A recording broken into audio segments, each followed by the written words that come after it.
Good morning, and thank you all for inviting me to speak here today. I work with the North Carolina Justice Center, a nonprofit whose mission is to build opportunity and prosperity for all.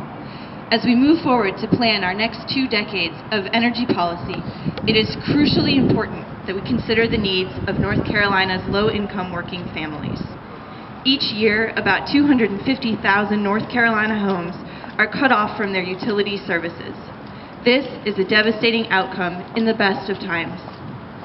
During a cold winter or a hot summer, the consequences can be life-threatening. If we are serious about doing right by our working families, we have to consider utility rates. Rising costs can wreak havoc on a family budget. And the issue of utility costs is of special importance for working families today. This is a uniquely dangerous time for low-income people in North Carolina. We continue to have unemployment numbers cresting 9% statewide, rates that are much higher in certain areas. This year, state lawmakers also plan to cut benefits for jobless workers and to reject a Medicaid expansion that would help low-income families.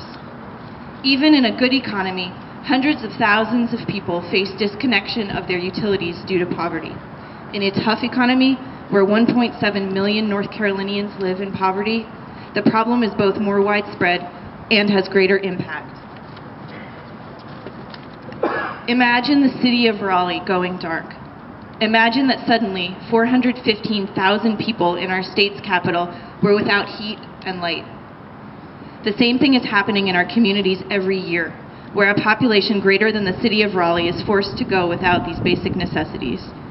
If we plan wisely, we can create a sustainable energy future over the next 20 years.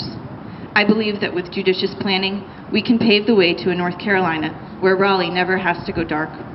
But if we fail, the consequences will be severe, and they will fall heaviest on those least able to bear them.